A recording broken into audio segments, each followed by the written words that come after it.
Alright, magandang hapon mga bossing. Sniper 150 version to, no? Bago ito bilhin nila bossing, no? Nakita naman natin bago yung block niya. Ibig sabihin, bagong refresh, no? Medyo may konting tagas lang dito. Pero gasket lang yan. Gasket, oh. Baka lustrate yan dito. Oo. Check natin yung SIM, hingay daw. Galing sa ibang shop, sabi daw, by refresh ulit nila. Hindi po nila nakita kasi bago block niya, no? Ngayon, napapansin natin, ang ingay dito sa clutch damper, no?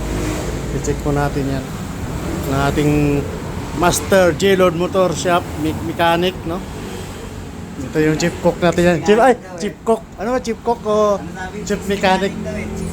Chicks mechanic. Delikado tayo dyan.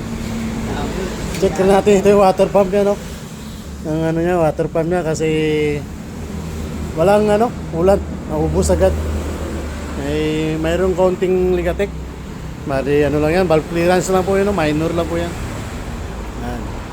Bagong bili nila bossing to. Yan. Pina-check sa atin, no, dito sa J-Lord Motor Shop.